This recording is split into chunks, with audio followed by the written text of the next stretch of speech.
जय शिव गोरख। प्रिय श्रोताओं, आप सुन रहे स्कंद पुराण और आज आप सुनेंगे स्कंद पुराण का भाग 99 तथा वैष्णव खंड का भाग 14। पिछले भाग में आपने सुना कि महर्षि सूत जी ने ऋषियों से बताए कि किस प्रकार के कर्म करने से कौन से नरक में जाना पड़ता है तथा मनुष्य को किस प्रकार से उनसे छुटकारा मिल सकता है। अब आप इस भाग 99 में इससे आगे की कथा सुने। महर्षि सूत जी के बोले कि नैमिषारण्य निवासी महर्षियों, मैं तुम लोगों से स्वामी तीर्थ की महिमा का भी और वर्णन करूंगा। चंद्रवंश में एक नंद नाम से प्रसिद्ध महाराजा थे जो समुद्र पर्यंत पृथ्वी का धर्मपूर्वक पालन करते थे। उनके एक पुत्र हुआ जिसका नाम रखा गया धर्मगुप्त। नंद ने राज्य की रक्षा का भार अपने पुत्र पर रख दिया और स्वयं तपस्या के लिए तपोवन में चले गए। पिता के तपोवन में चले जाने पर राजा धर्मगुप्त ने सारे पृथ्वी का पालन किया। उनके शासनकाल में समस्त प्रजा अपने अपने धर्म का पालन करती थी। उनके राज में कभी चोर आदि से किसी को कष्ट नहीं हुआ। एक दिन धर्मगुप्त उत्तम घोड़े पर सवार हो वन में गए। वहीं रात हो गई। विनयशील राजा ने वहीं सायं संध्या की उपासना करके वेद माता गायत्री का जप किया। तत्पश्चात सिंह, व्याघ्र आदि के भय से वे एक वृक्ष पर जा बैठे। उस वृक्ष के पास एक रीछ आया जो सिंह के भय से पीड़ित था। वन में विचरने वाला एक सिंह उस रीछ का पीछा कर रहा था। रीछ वृक्ष पर चढ़ गया और उसने महान बल पराक्रम से संपन्न राजा धर्मगुप्त को बैठे देखा। उन्हें देखकर रीछ बोला, महाराज भय न करो, हम दोनों रात भर यहीं रहेंगे, क्योंकि वृक्ष के नीचे बड़ा भयंकर सिंह आया हुआ है। महावते, तुम आधी रात तक निर्भय होकर नींद लो, मैं सजग होकर तुम्हारी रक्षा करता रहूँगा। उसके बाद जब मैं सो जाऊँ तब से आधी रात तक तुम मेरी रक्षा करना। रीछ की यह बात सुनकर धर्मगुप्त सो गए। उस समय सिंह ने रीछ से कहा, ये राजा तो सो गया, अब तुम इसे मेरे लिए नीचे गिरा दो।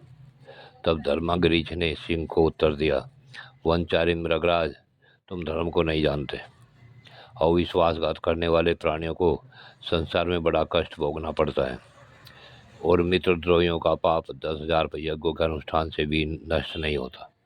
ब्रह्महत्या आदि पापों का तो किसी प्रकार निवारण भी हो सकता है, परंतु विश्वासघातियों का पाप कोटि कोटि जन्मों में भी नष्ट नहीं हो सकता। सिंह, मैं मेरु पर्वत को इस पृथ्वी का बड़ा भारी भार नहीं मानता। संसार में जो विश्वासघाती है उसी को मैं भूतल का महान भार से समझता हूँ। रीछ के ऐसा कहने पर सिंह चुप हो गया। तत्पश्चात धर्मगुप्त जागे और रीछ वृक्ष पर सो गया। तब सिंह ने राजा से कहा, इस रीछ को नीचे छोड़ दो। तब राजा ने अपने अंक में सिर रखकर सोए रीछ को पृथ्वी पर ढकेल दिया। राजा के गिराने पर रीछ वृक्ष की डाली पकड़कर लटक गया। वह पुण्यवश वृक्ष से नीचे नहीं गिरा। अब वह राजा के पास आकर क्रोधपूर्वक बोला, राजन, मैं इच्छा रूप धारण करने वाला जानकाष्ठ नामक मुनि हूँ। मेरा जन्म भृगुवंश में हुआ है। मैंने स्वेच्छा से ऋषि का रूप धारण कर किया है। मैंने तुम्हारा कोई अपराध नहीं किया था, फिर सोते समय तुमने मुझे क्यों ढकेला? जाओ, मेरे हिसाब से बहुत शीघ्र पागल होकर पृथ्वी पर विचरण करो। राजा को इस प्रकार शाप देकर मुनि ने सिंह से कहा, तुम सिंह नहीं, मायक्ष हो। पहले कुबेर के मंत्री थे। एक दिन अपनी स्त्री के साथ हिमालय के शिखर पर आकर अनजान में गौतम मुनि के समीप ही तुम विहार करने लगे थे। देव की प्रेरणा से महर्षि गौतम समिधा लाने के लिए कुटी से बाहर निकले। उन्होंने तुम्हें नंगा देखकर इस प्रकार शाप दिया, अरे तू मेरे आश्रम में आकर नंगा खड़ा है, अतः अभी तू सिंह हो जाएगा। इस प्रकार तुम्हें सिंह योनि प्राप्त हुई है। मृगराज, ये सारी बातें मैं ध्यान से जानता हूँ। ध्यानकाष्ठ मुनि के ऐसा कहने पर उसने सिंह का रूप त्याग दिया और कुबेर सात्विक सचिव के रूप में देवी यक्ष का शरीर धारण कर लिया। उसके बाद उसने हाथ जोड़कर कहा, मामुने, आज मुझे अपने समस्त पूर्व वृत्तांत का ज्ञान हो गया। गौतम जी ने शाप देते हुए उस समय उसके उद्धार का समय भी इसी प्रकार बताया था। जब रीछ रूपधारी ध्यान काष्ठ के साथ तुम्हारा वार्तालाप होगा तब तुम सिंह देह त्याग कर यक्ष रूप धारण कर लोगे।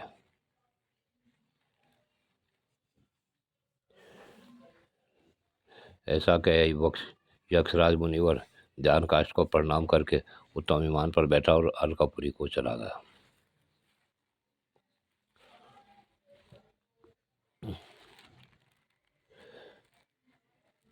पुत्र का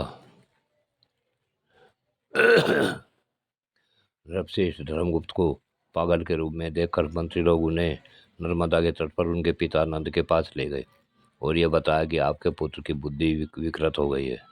पुत्र का वृतांत सुन राजा नंद उसे साथ ले सहसा जैमिनी मुनि के समीप गए और उनसे इस प्रकार बोले, भगवान, मेरा पुत्र इस समय उन्मादग्रस्त हो गया है।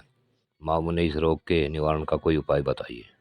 उनके ऐसा पूछने पर जैमिनी ने दीर्घकाल तक ध्यान करके कहा, राजन, तुम्हारा पुत्र ध्यान काश मुनि के हिसाब से उन्मत्त हुआ है। इस हिसाब से छुटकारा पाने के लिए मैं तुम्हें उपाय बताता हूँ। सुवर्णमुखी नदी के तट पर एक वेंकट नाम से प्रसिद्ध पर्वत है, जो सब पापों को हरने वाला तथा परम पवित्र है। उसके शिखर पर स्वामी पुष्करणी नामक एक बड़ा भारी तीर्थ है। हे महामते, वहीं ले जाकर अपने पुत्र को उसमें नहलाओ। ऐसा करने से इसका उन्माद तत्काल नष्ट हो जाएगा। यह सुनकर राजा नंद ने मुनिश्रेष्ठ जैमिनी को प्रणाम किया और पुत्र को लेकर वे स्वामी पुष्करणी तीर्थ को गए। वहाँ नियम पूर्वक पुत्र को नहलाया। स्नान करते उसी क्षण उसका उन्माद नष्ट हो गया। राजा नंद ने स्वयं भी स्वामी पुष्करणी के जल में स्नान किया। फिर पुत्र के साथ एक दिन उस तीर्थ में निवास किया और वेंकटगिरी के स्वामी दयानिदान भगवान श्रीनिवास की सेवा करके पुनः तपस्या के लिए वन को प्रस्थान किया। पिता के चले जाने पर राजा धर्मगुप्त ने भगवान वेंकटेश्वर में भक्ति रखते हुए ब्राह्मणों को बहुत धन दान और क्षेत्र प्रदान किए। तत्पश्चात मंत्रियों के साथ वे अपनी नगरी को चले गए। ब्राह्मण, इस प्रकार तुमसे मैंने राजा धर्मगुप्त की कल्याणमयी कथा सुनाई। इसके श्रवण मात्र से ब्रह्महत्या का नाश हो जाता है। प्रिय श्रोताओं, आज की कथा यहीं पूर्ण होती है। आगे की कथा अगले भाग में। जय शिव गोरक्ष।